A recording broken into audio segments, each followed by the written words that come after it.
And tonight we are taking a look at the roots of the financial crisis through the documentary film Generation Zero. Now, the film points the finger at the country's political leaders, but it also is sending a stern message to each and every American. Let's take a look. It means if we are going to embrace the path of free enterprise that has made this country great, we're going to have to do some hard things and make some hard decisions. And we're going to have to tell some people, no, they're not going to get bailouts. You either have the courage to make the hard decisions now, or you're forced later on to live with the hard consequences. It's part of what we call maturity, being an adult, having real judgment. There is a lack of quality in our leadership, in every aspect, in every role, in every part of our public life. But the real crisis in leadership begins in the homes and the households of this country. Until the American people understand that they have to take responsibility for their own lives, that we can no longer depend on elites for their efforts, their energy being dedicated to our interests, we're going to continue with one of the most threatening crises in our country's history. The problem that we face is one of national character right now. We have traditionally thought of the American way of life as one in which we enjoy a huge amount of thriving and prosperity, but furthermore, we engage in a system of free enterprise and prosperity and opportunity that we pass on to our children that means that they're going to have at least as much opportunity as we ever had. Well, what we're doing right now in response to this crisis is completely contrary to that. Our political class is telling us that what we need to do to save ourselves is to mortgage the future of our country and the future of our children. That's a change in our national character and a change in our national culture. That's a very, very extreme thing to do. The forgotten man in the 1930s was the little guy who didn't happen to be in the program from the government, the small business who didn't happen to fall into one of the favored groups of the New Deal, the little business who's struggling and waiting for the government experiment and the recession to end. The forgotten man today is our children and grandchildren, because we're taking their money and we're leaving them with the debt.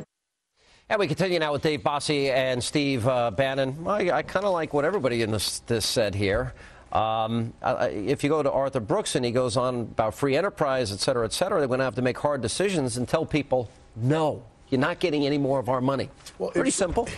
If you can't afford the house, don't buy it. You have to be told no at some point. If you don't have a credit rating that can buy the car, you don't buy the car. It's not nice. It's not politically correct. It doesn't feel good, but it's the right thing to do. You know, it's funny. When I grew up, when I started my adult life, I had to drop out of college 3 times. I couldn't afford to pay for it. Right. I was doing construction, painting houses, laying tile, and doing everything I could do to get my next batch of money. I drove $200 and $300 cars. I painted my landlord's apartment. Whatever happened to that attitude? I never expected the rich to give me money. I expected to go out and earn money. Right. That was a different time and a different era, and I think that the politicians have just promised so much to people. And I think one of the problems we have here, and what Arthur Brooks gets to, is that all the easy choices are in back of us. All the simple solutions are years and years ago, Sean. All we have in front of us today, if you play this thing out, is hard choices, but even worse, they're all going to be unpopular. And that's what I think the Tea Party's saying is they're not looking for power. Right, they're not looking for a man on a white horse to come in. Now, this is interesting, though, because George Bush made some tough decisions. Everybody supported him. And then over time, the demonization begins. So when it comes time to cut Medicare, when it comes time to deal with Social Security, when it comes time to deal with these budget deficits, and you're going to see some cuts, is the country going to accept that? We're at a crossroads, right? We're at a crossroads, and I think that's what we're going to see. I think the Tea Party movement is showing you that, and I think over the next couple of years we're going to see. Will they sustain it?